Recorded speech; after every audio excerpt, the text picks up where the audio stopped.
축복합니다. 축복합니다. 사랑하고 축복합니다. 사랑하고 축복합니다. 하나님은 위로의 하나님이십니다. 우리가 세상을 살다가 힘을 잃고 지치고 절망하고 있을 때에 영으로 우리를 찾아오셔서 우리를 위로하시고 다시 회복시키시고 이렇게 은혜를 베푸시는 하나님이십니다.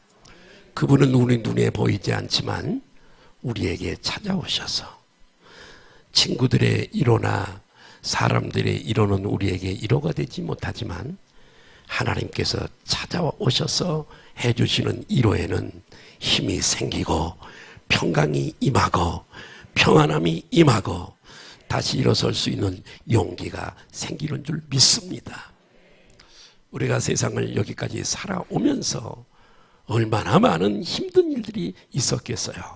그러나 그때마다 하나님께서 찾아오셔서 우리를 위로하시고 세워주셨기에 오늘 우리가 여기 와서 이렇게 우아하게 예배를 드릴 수 있는 은혜를 받아 누리는 줄 믿습니다. 어느 목회자가 교회에서 만난 한 성도 이야기를 했습니다. 이런 이야기입니다. 30대 여성이 있었는데 그렇게 믿음은 깊지 못했던 것 같습니다. 이제 결혼을 해서 인생의 가장 행복한 시절을 보내게 되었고 그러다 보니까 아이들을 낳아서 큰아이가 6살이 되고 작은아이가 4살이 되었습니다. 그런데 어느 날 이 행복했던 가정에 큰 불행이 찾아왔습니다. 그것이 무엇이냐면 남편이 큰 교통사고로 세상을 떠나고 만 것입니다. 30대 여자에게 있어서 남편이 세상을 떠났다고 하는 것은 절망 그 자체였습니다. 4살, 6살 이제 이렇게 된 아이를 두고 이렇게 세상을 남편이 떠났으니 어떻게 살아야 할까? 절망 그 자체이지 않겠습니까? 그런데 이 여성은 꿋꿋하게 남편이 남겨준 유산을 가지고 아이들을 바라보면서 이 아이들을 잘 키우면서 열심히 살았습니다. 그런데 여러분, 남편이 죽은 지 불과 3년쯤 되어지는 어느 날 몸이 좋지 않아서 소화가 되지 않고 몸이 좋지 않아서 병원에 가서 위내시경을 해보았더니 위암 말기 판정을 받게 되었습니다. 여러분, 이런 기막힌 일이 또 어디 있겠습니까? 이제 아이들이 조금 자라서 9살, 7살 되어질 때쯤인데 남편은 세상을 떠나고 이 어린 아이들을 두고 위암 말기 판정을 받았으니 얼마나 절망적이겠습니까? 그래서 이 여인은 큰 믿음은 없었지만은 지인의 권유로 담임 목사님을 만나 상담을 하게 되었습니다. 이 상담 내용을 내놓으니 얼마나 기막힌 현실입니까? 이 여인도 울고 목사님도 한없이 울었습니다. 그러면서 이 목사님은 성경을 펴서 성경 한 절을 읽어 주었습니다. 그 말씀은 누가복음 7장에 있는 말씀인데 죽은 아들을 두고 한 과부가 살고 있었는데 이 과부의 하나밖에 없는 외아들이 죽은 것입니다. 이 죽은 아이를 붙잡고 상여에 메고 나가는 그 상여에 그 관을 내려놓게 하고 예수님께서 그 여인을 향해서 하신 말씀이 무슨 말씀이냐면 한번 따라할까요? 울지 말라. 정말 남편을 일찍 세상을 떠나보내고 하나밖에 없는 아들을 의지하고 남편처럼 자식처럼 의지하고 살았는데 그 아들마저 세상을 떠났으니 이런 절망이 또 어디 있겠어요? 예수님께서 간을 땅에 내려놓게 하시고 그 여인을 위로하십니다. 울지 말라. 여인아 울지 말라. 이 말씀을 목사님이 이 여인에게 읽어 주었습니다. 그리고 이 여성의 손을 잡고 기도해 주었습니다. 기도는 간단 명료했습니다. 하나님, 이 여성들을 살려주십시오. 9살, 7살 된 이 아이를 위해서라도 하나님, 이 여인을 살려주시옵소서. 병원에서는 손을 들었지만은 하나님은 우리 눈에 보이지 않지만은 전능하신 능력을 가지고 계시기 때문에 이 여인을 살려주시고 이 여인을 위로해 주시옵소서. 기도를 마치자 이 여인도 울고 목사님도 한없이 울었습니다. 이 여인은 이제 이 땅에 남은 삶이 얼마인지는 모르지만은 남은 기간 동안 예수님을 더 잘 믿어야 되겠다고 결심을 하고 일어서는데 이상한 일이 벌어졌습니다. 이 여인의 마음에 여러분 조용한 소리가 들리는 겁니다. 그 소리는 무슨 소리냐면 방금 목사님이 읽어주신 그 말씀, 성경 말씀, 울지 말라, 울지 말라 하는 소리가 이 가슴에서 울려 퍼졌습니다.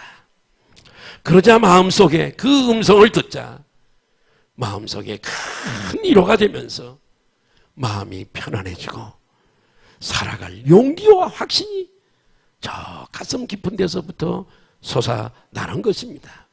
그리고 이제 나는 살았다고 하는 확신이 이 여인의 마음에 가득 차게 되었습니다. 사람이 힘들고 절망적이고 어려울 때 사람의 위로는 별로 위로가 되지 못하지만 내 안에 계신 하나님, 나의 병을 고치시는 이도 구만리장천 저 계신 분이 여기 오셔서 고치는 것보다도 내가 하나님의 음성을 들을 때도 여러분 저 멀리 계신 분이 삼층천에 계시는 분이 내게 들려주시는 것이 아니라 성령으로 내 안에 와 계시는 그분이 우리의 병도 고치시고 나의 기도도 들으시고 우리가 지쳐 힘들고 쓰러졌을 때에 음성도 이 안에서 들려주시는 줄 믿으시면 우리 다 같이 한번 아멘 하십시다. 그 후에 정말로 하나님께서는 이 여인의 암덩어리를 제거하셨고 이 여인은 병에서 노임받고 구원을 받게 되었습니다. 하나님은 어떤 분이시냐? 위로의 하나님이시요, 위로뿐만 해주시는 분이 아니라 위로뿐만 아니라 우리의 문제도 해결해 주시고 궁극적으로는 죄와 사망에 빠져서 육체가 끝나는 그날의 지옥에 던져질 수밖에 없던 우리 모두를 다 영원한 구원도 이루어주시는 전능자 하나님이심을 믿으시기를 바랍니다. 오늘 본문이 속해 있는 요한복음 14장은 위로의 장으로 유명합니다. 요한복음 13장을 무슨 장이라고요? 사랑의 요한복음 13장이라 그랬지 내가. 요한복음 13장은 사랑의 장, 요한복음 15장은 부활장이라. 오늘 이 요한복음 14장은 무슨 장이라고요? 위로의 장. 사랑장은 아까 13장이라 그랬잖아. 얘기해도 못 알아들어.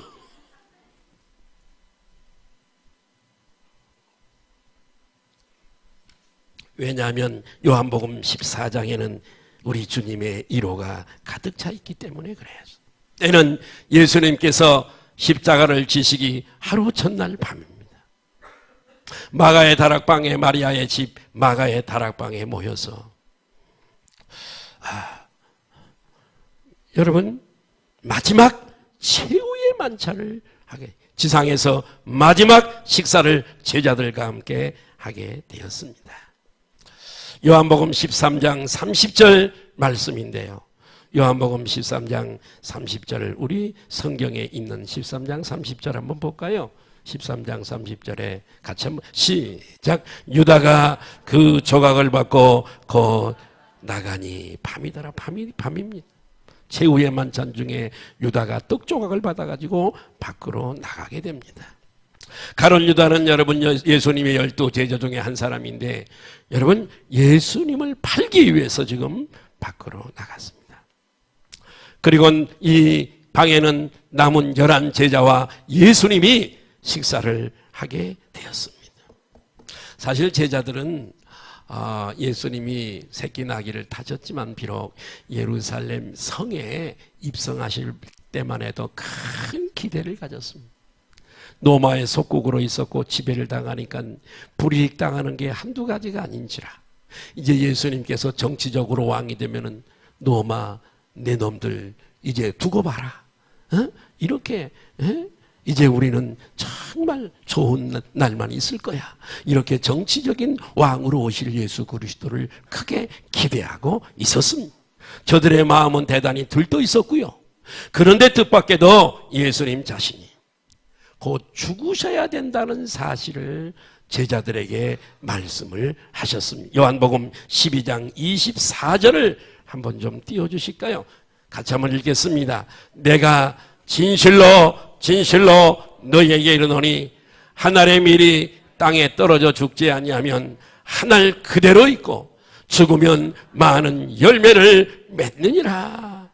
여러분 한 알의 밀이 땅에 심기어져서 떨어지면 썩고 싹이 올라와서 30배, 60배, 100배의 열매를 맺듯이 예수님도 많은 생명을 구원하기 위해서 십자가에 죽으시고 부활하시고 나면 오고 오는 시대에 한 알의 밀알갱이가 100개, 150개, 200개 그 알맹이가 되듯이 예수님 십자가에 죽으시고 부활하시면 이제 그때부터 오고 오는 시대에 모든 예수 믿는 사람들이 다 지옥에 가지 아니하고 죄의 용서받고 영원한 사망의 문제가 해결되어서 영원한 생명을 얻어서 하나님의 자녀가 되고 천국 백성이 되어서 이 땅에 나의 육체가 마감되는 순간에 모두가 다 천국에 가게 될 것을 하나의 미랄로 여기 말씀을 하셨습니다. 이해가 되시면 아멘 하십시다. 예수님의 제자들은 예수님을요 참 사랑했어요. 의지하고 사랑하고 3년 반 동안 따라다니면서 그래서 여러분 예수님의 제자들의 대부분이 그 물고기 잡는 갈릴리 호숫가에서 물고기 잡는 어부들이었기 때문에 다는 아닙니다만은 배도 버리고 어구도 버리고 직업을 버리고 예수님을 따라서 지금 3년 반 동안 따라다녔는데 여러분 예수님이 죽는다고 하시니 얼마나 절망적이겠어요. 모든 의지하고 모든 걸 다 버리고 예수님께 올인했는데 이제 죽으신다니. 예수님은 그런 제자들을 남겨두시고 자신은 십자가를 짊어지고 고난당하시고 죽으신다라고 말씀을 하셨습니다. 제자들에게 있어서 예수님을 잃어버린다고 하는 것은 생각조차 하기 어려웠습니다. 대단히 슬펐습니다. 그런데다가 예수님은 뜻밖의 이런 말씀을 하세요. 요한복음 13장 2절 한번 볼까요? 우리 성경에서 13장 요한복음 13장 21절을 한번 보겠습니다. 21절. 자, 시작. 예수께서 이 말씀을 하시고 심령이 괴로워 증언하여 이르시되 내가 진실로 너에게 이르노니 너희 중 하나가 나를 팔리라. 제자들 중에 한 사람이 예수님을 팔 것을 말씀하십니다. 예수님은요 누가 당신을 팔 것을 다 알고 계셨어요. 또 여러분 반석이라고 하는 베드라라고 하는 이름을 가진 수제자 베드로에게 예수님은 또 이렇게 말씀을 하세요. 요한복음 13장 38절을 한번 보실까요? 요한복음 13장 38절 한번 보겠습니다. 시작. 예수께서 대답하시되 내가 나를 위하여 내 목숨을 버리겠느냐? 내가 진실로 진실로 내게 이르노니 닭 울기 전에 내가 3번 나를 부인하리라. 아니, 한 사람은요 예수님을 판대요. 한 사람은 예수님을 저주하여 3번씩이나 부인한대요. 이 말씀을 들은 제자들은 마음에 근심하지 않을 수가 없었습니다. 예수님은 십자가 사건을 앞에 두고 계셨고요. 이 고통이 육신으로 오신 이분이 육신으로 십자가에 못 박혀 당하시는 그 피, 그 십자가에다가 이렇게 십자가를 눕혀놓고 거기에 못을 박아서 이렇게 세워놓으면 그 피가 다 흘러서 빠져서 죽는 거거든요. 그 십자가 이 고통은 참 얼마나 이게 치욕스럽고 고통스러운지 알 수가 없습니다. 여러분, 십자가 사건을 앞에 두고 있지요. 제자 한 사람이 당신을 팔지요.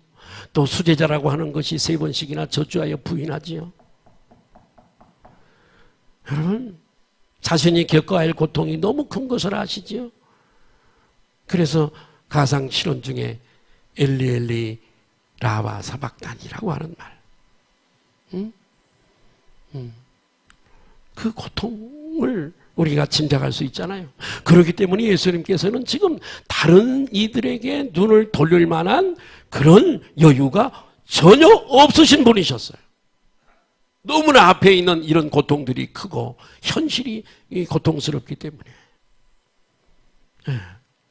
그럼에도 불구하고 예수님은 제자들의 이 근심하는 스승을, 랍비를, 예수님을, 주님을 떠내보내는 그 근심을 아시고 따뜻한 일어로 제자들을 위로하는 모습을 우리가 볼 수 있습니다. 그것이 오늘 바로 본문 말씀입니다.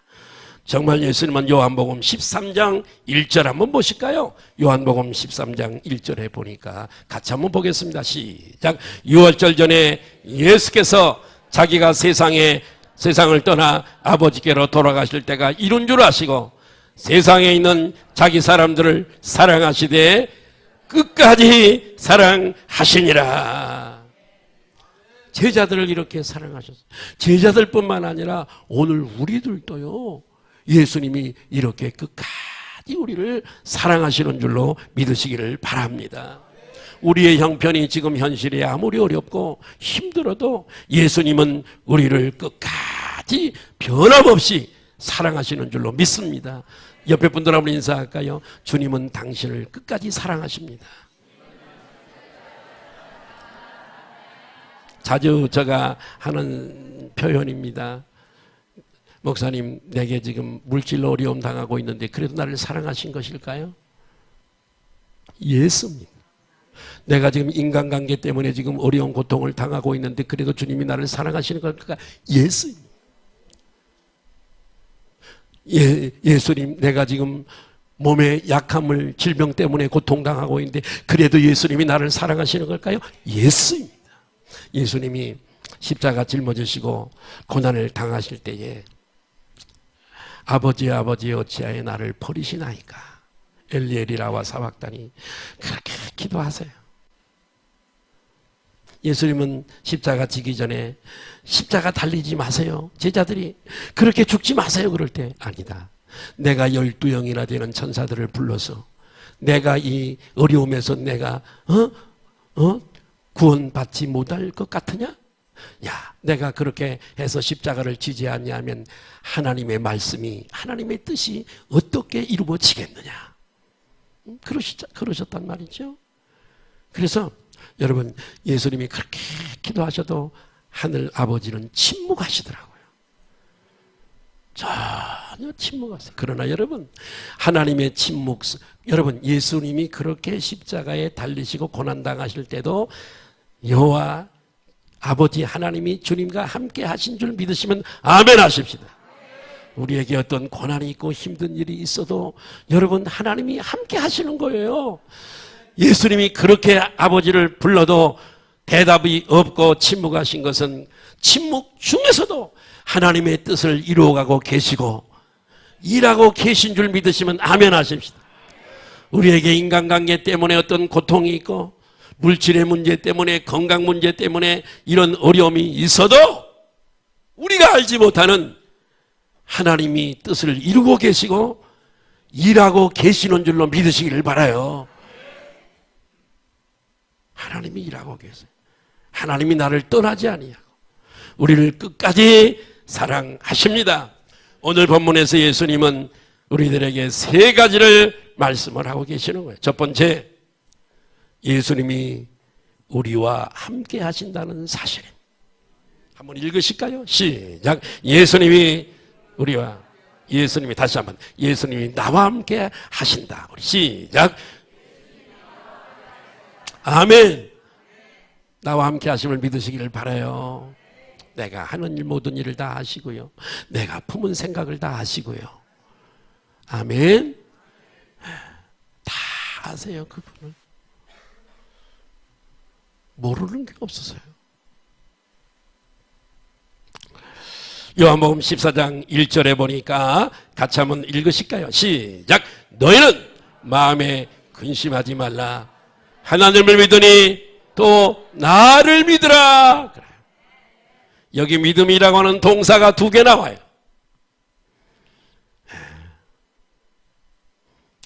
앞에 사용된 동사는 팩트예요. 사실이에요. 하나의 사실. 무슨 얘기냐?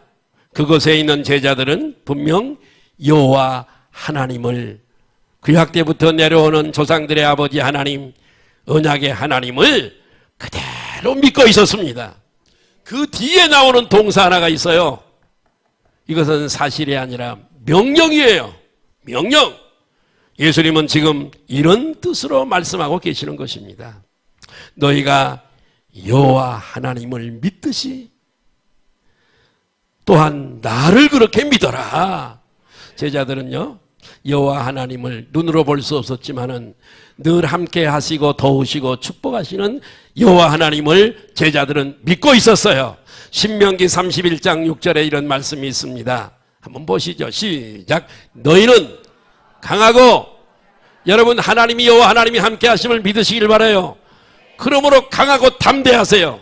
째째하게 살지 마세요. 강하고, 너희는 시작. 너희는 강하고 담대하라. 두려워하지 말라. 그들 앞에서 떨지 말라. 이는 내 하나님 여호와 그가 내 하나님 여호와 그가 너와 함께 가시며 어디를 가도 함께 오시는 거예요. 등산하느라고 산꼭대기에 가도 거기 계시고, 배 어부들이 저 바다 끝에 가도 거기도 계시고, 결코 너를 결코 너를 떠나지 아니하시며 버리지 아니하실 것임이라 하시고. 여러분, 이 믿음을 가지시기를 바라요. 내가 어디 가서 무엇을 하든지 무슨 일을 하든지 주님이 나와 함께 하시는 거예요.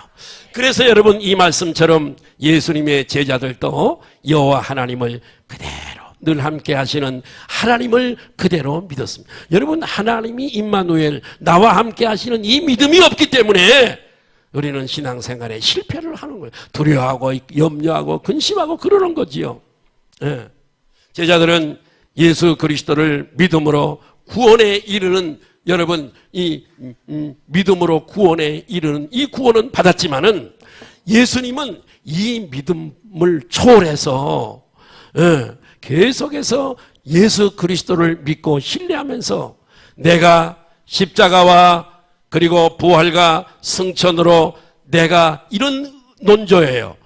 내가 보이지 않아도, 내가 승천해서 가서 내가 더 이상 보이지 않아도 내가 언제나 너희와 함께 너희를 돌보고 있다는 사실을 믿어라. 여호와 하나님이 너희와 함께 하는 것을 믿는 것처럼 내가 십자가를 지고 고난당하고 죽어 부활하고 승천해서 그 이후에 성령이 오시면 내가 너희들을 고아처럼 버려두지 않고 다시 올 테니까 따라합시다. 내가 보이지 않아도 너희와 함께하고 너희를 돌보는 줄 믿어라. 아버지를 믿는 것처럼 나를 그렇게 믿었다오. 여러분 그 믿음이 있으시면 아멘 하십시다. 주님은 지금 이렇게 말씀하시는 거예요. 아버지를 믿으니 또 나를 믿어라.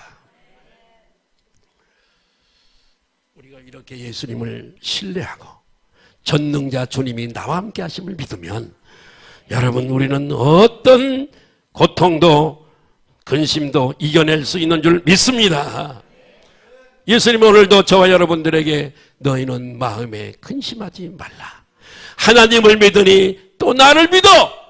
내가 너희를 버리지 아니할 거야. 세상 끝날까지 떠나지 아니하고 너와 함께 할 거야. 이렇게 말씀하시는 이 말씀을 확실히 믿으시기를 바랍니다. 두 번째는 예수님이 나에게 우리에게 주신 약속입니다. 요한복음 14장 2절 한번 볼까요? 시작.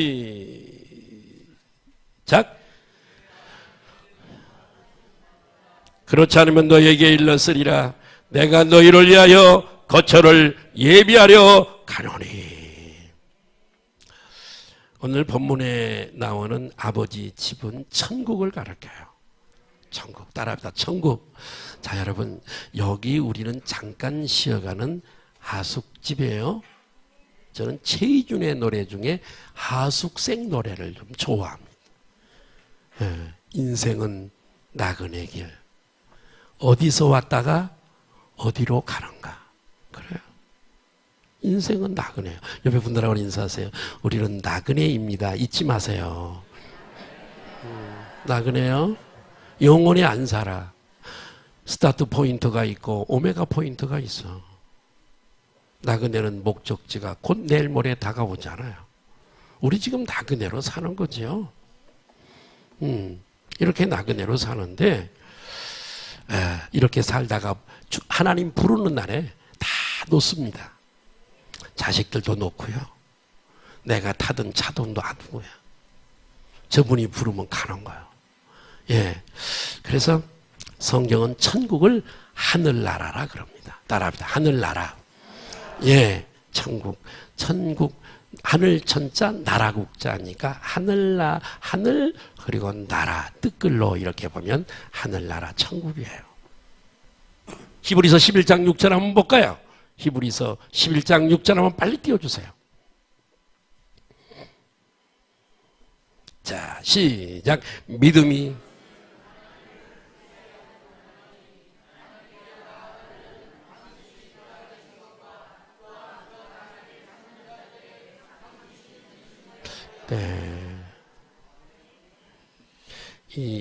여기에 천국이라는 말이 성격이 조금 좀 잘못 찾아진 것 같은데요.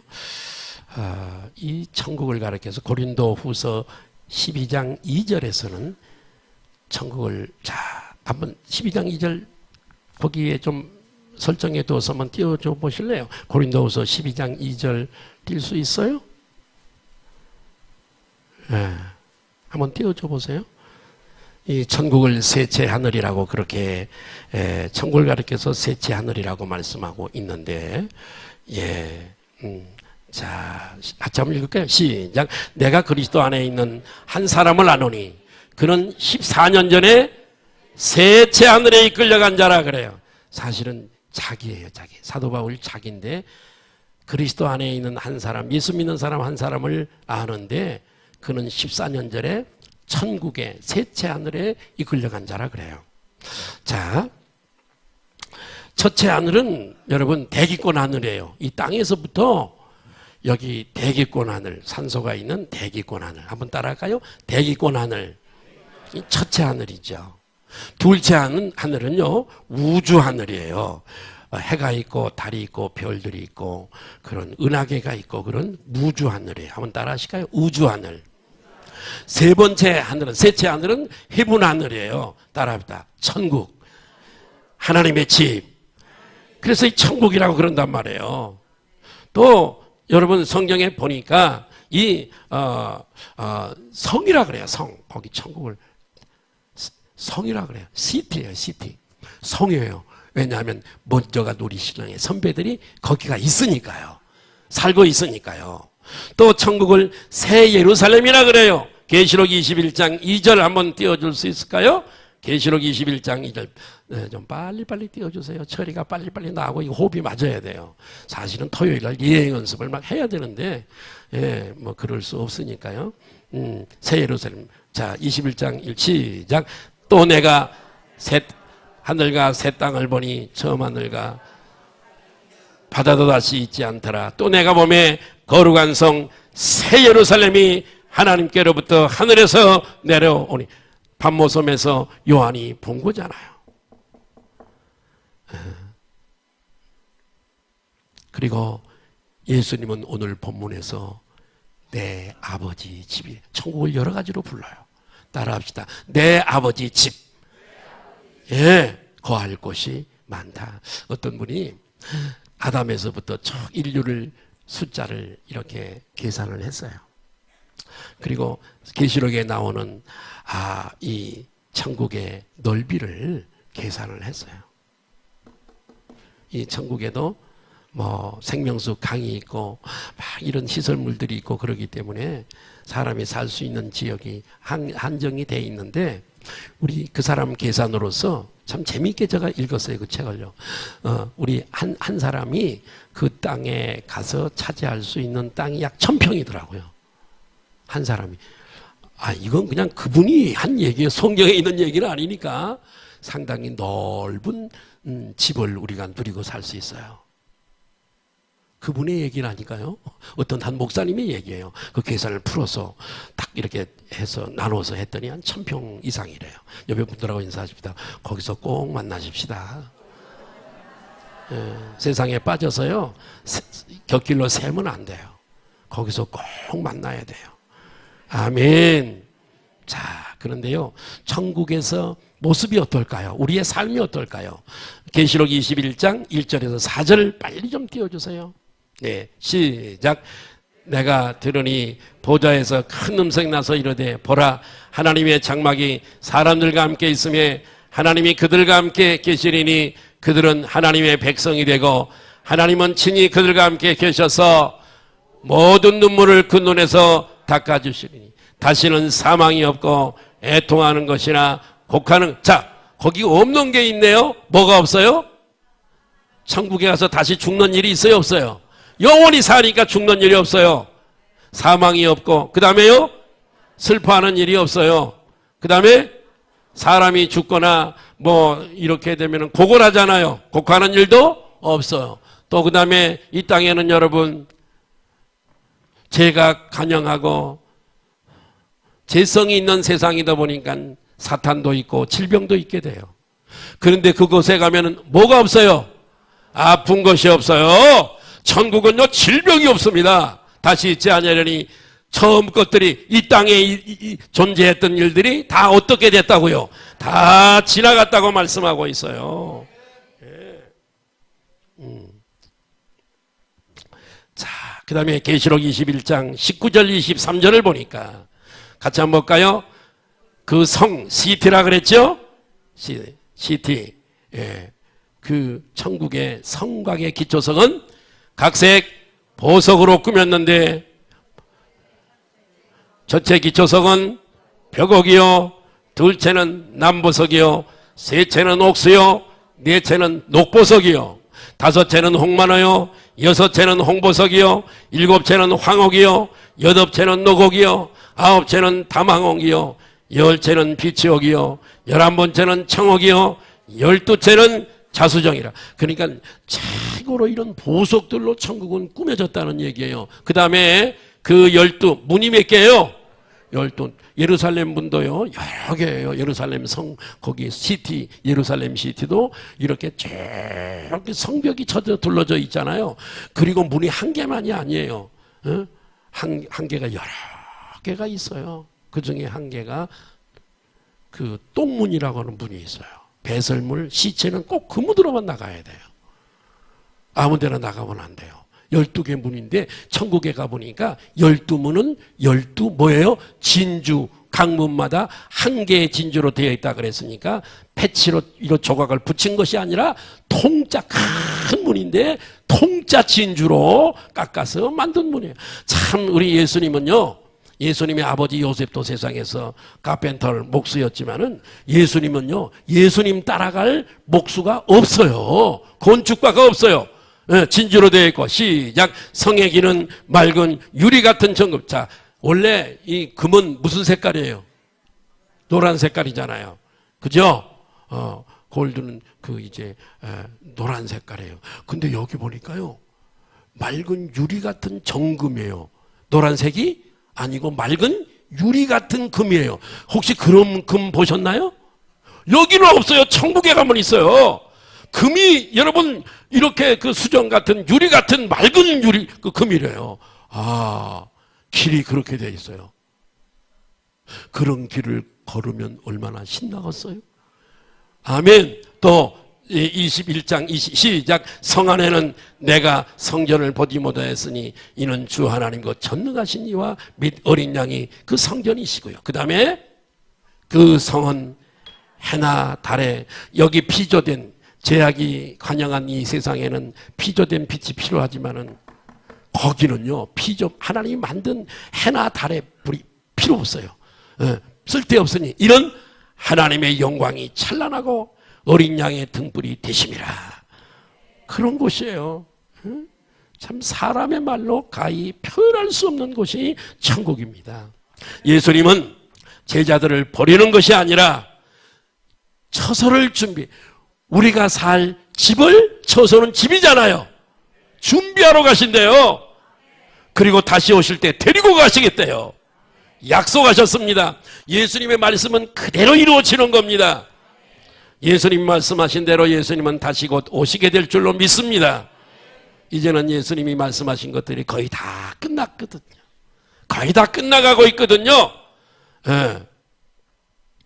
자, 그러면 세 번째로 예수님이 어떤 분이신가요? 어떤 분이신가? 요한복음 14장 4절을 같이 한번 보실까요? 4절 시작. 내가 어디로 가는지 그 길을 너희가 아느니라.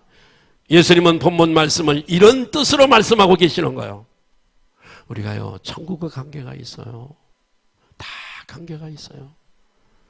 저 멀리 있는 얘기가 아니에요.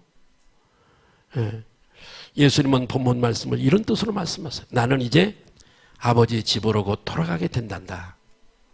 너희도 아버지 집으로 오는 길을 이제는 알고 있으니 장차 우리 모두는 아버지 집에서 다 함께 다시 만날 거야. 1호 하시는 거죠? 1호예요, 1호. 그러자 11 제자를 대표해서 의심 많은 제자 누구요? 도마가 예수님께 물었어요. 14장 5절이에요. 요한복음 14장 5절 시작. 도마가 이르되 주여, 주께서 어디로 가시는지 우리가 알지 못하거늘 그 길을 어찌 알겠사옵나이까. 주님이 먼저 가시고 안 보이고 주님도 안 계시는데 거기를, 아버지 집을 동쪽으로 가야 될지 서쪽으로 가야 될지 남쪽으로 가야 될지 어떻게 우리가 압니까?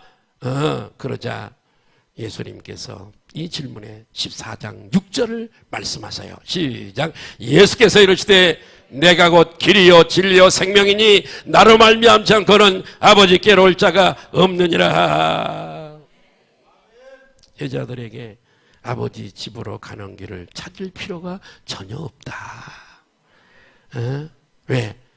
예수님이 천사들을 보내서, 우리가 주님이 재림하기 전에는요, 예수님이 우리가 임종하잖아요. 우리가 임종하게 돼요. 옆에 분들하고 인사할게요. 우리는 한 번 꼭 죽습니다. 교만할 것도 없고 그래요. 예쁘다고 교만할 것도 없고요. 돈을 많이 가졌다고 교만할 것도 없고, 젊었다고 교만할 것도 없고. 우리 권사님들한테 물어봐. 다 젊은 시절이 있었어. 그죠? 예쁜 꽃 같은 젊은 시절이 있었어. 이렇게 늙어 가는 거예요. 그러니까 우리가 주님이 오시기 전에는 우리가 임종할 때 천사들을 보내서 동쪽인지 서쪽인지 남쪽인지 북쪽인지 알 필요가 없어. 천사가 와서 손을 딱 붙잡고 이끌고 갑니다. 저는 임종자들을 통해서 그 얘기를 많이 들었어요. 천사들이 온다. 천사들이 손을 붙잡고 간다. 천사들이 지금 나를 데리러 온다. 이런 얘기를 많이 들었습니다. 그러니까 걱정할 필요가 없어요. 도마의 걱정은 쓸데없는 걱정이에요. 그리고 주님이 오실 때는 우리를 데리러 오신다 그랬잖아요. 저는 주님이 우리가 살아있을 때 주님이 오신다면 우리는 죽음을 경험할 필요가 없어요. 그대로 변화를 받아 우리는 천국으로 들려 올라갈 겁니다. 그러나 제가 생각하기는 아직 우리 시대는 주님이 아직 오시지 않죠. 모르겠습니다만은 확실한 건 아니지만 우리 시대는 아닌 것 같다 하는 생각이 들어요. 왜냐하면 이스라엘이 다 돌아와야 되고요. 이스라엘이 다 돌아와야 그때야 이 땅의 역사는 끝이 나요. 근데 아직 이스라엘 안 많은 분들이 믿고 있지만 시작은 했지만 아직도 전체적으로 안 돌아오는 걸 봐서 성경적으로 볼 때 아직 때가 아니에요. 그때가 되면 예수님은 오셔서 성도들의 손을 잡고 천국으로 가게 될 줄로 믿습니다. 여러분, 예수님께서 이 땅에 오신 것은 아담 안에서 잃어버린 모든 것을 에덴 동산에서 범죄함으로 다 잃어버렸죠. 실낙원. 이를 실자 낙원이에요. 낙원을 잃어버려요. 그래서 존 밀턴의 실낙원이라고 하는 책이 고전책인데 그리스도인들은 한번 읽어볼 필요가 있어요. 모든 축복을 아담이 다 잃어버렸어요. 그런데 여러분, 천국도 잃어버리고 아버지도 잃어버리고 다 아버지라니까 우리 육신의 아버지가 아니라 하늘의 아버지도 잃어버리고 영적으로 흐려져 버리고 타락해 버렸죠. 그런데 예수께서 오신 것은 에덴 동산에서 잃어버린 이 실낙원을 회복시켜서 다시 우리를 에덴 동산보다 더 훌륭한 천국으로 인도하기 위해서, 그래서 첫 번째 아담은 에덴 동산을 잃어버렸지만은 둘째 아담이 예수 그리스도는 우리를 회복시켜서 에덴 동산보다 더 좋은 천국으로 우리를 회복시켜 데리고 가기 위함인 줄 믿습니다. 우리 주 예수 그리스도께서 오늘 우리에게 세 가지를 말씀하셨습니다. 따라하십시다. 내가 너와 함께함을 믿어라. 믿으세요? 내가 지금 어떤 형편에 있을지라도 주님이 나와 함께 하심을 반드시 믿으세요. 한 아이가 열차가, 기관차가 비가 쏟아지는 정말 어두운 그 밤에, 칠같이 어두운 밤에 질주해서 갑니다. 막 비는 내리고요. 깜깜함. 아니고 바뀌고 깜깜해. 그런데 한 아이가 옆에 앉아 있어. 한 신사가 아이에게 물었어요. 아이야, 두렵지 않니? 비도 이렇게 쏟아지고 어둠이 있고 이 어둠을 이 기관차가 달리는데 너 두렵지 않니? 그랬더니 이 아이가 예, 저는 두렵지 않아요. 왜 그러니? 그랬더니 이 기관차를 운전하는 기관사가 우리 아버지거든요. 자기 아버지래요. 자기 아버지가 운전하고 있으니 두려워할 필요가 없는 거예요. 똑같아요. 여러분, 이 믿음을 가지시기를 바라요. 주님이 나와 함께 하심을 믿으세요. 임종할 때도 겁나하지 말아요. 그분이 함께 하셔서 내 영혼을 데리고 가세요. 두 번째로, 내가 너희에게 한 약속을 믿어라. 가서 너희 있을 곳을 만든대요. 아멘. 여기가 영원히 살 곳 아니에요, 여러분. 대조아파트, 우림아파트, 쌍용아파트, 이 편한 세상이 여러분의 영원한 집이 아니에요. 잠깐 있는 거예요. 네. 약속을 그대로 믿으세요. 세 번째는 내가 누구인지를 믿어라. 예수님은 천국 가는 길이 되시는 줄 믿습니다. 이분 덕분에 우리가 믿어서 천국 가는 거예요. 몰라서 복음을 전해도, 어저께도 우리 권사님들 가서 복음을 전하고 그랬더니 막 거기 들어왔다고 막 고래고래 소리를 지르면서 목사 이름 대라고 막, 전화번호 대라고 내가 전화한다고 막 그러고 막. 그래요. 하나님이요, 이제 우리 전도자들을 성장시키려고 또 그런 사람도 사나운 사자처럼 그런 사람도 만나게 하는 거예요.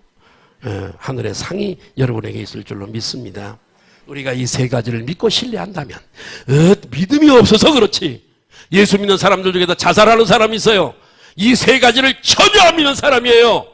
어려움이 있는 것은 더 큰 축복을 주시려고 어려움 주시는 거예요. 하나님이 뭔가 하고 계세요, 지금요. 하나님이 지금 어려움 속에서 뭔가 당신을 위해서 일하고 계세요. 자살하면 돼요, 안 돼요? 믿는 사람들이 그런 소리가.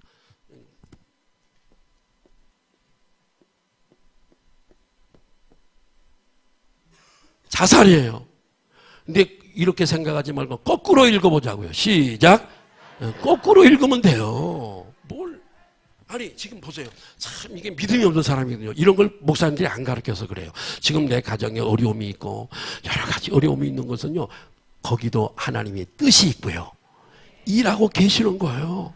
더 좋게 하시려고요. 그걸 못 참아. 그러니까 어려움이 올 때는 좀 참고 인내하시길 바라요. 기도하시겠습니다. 하나님.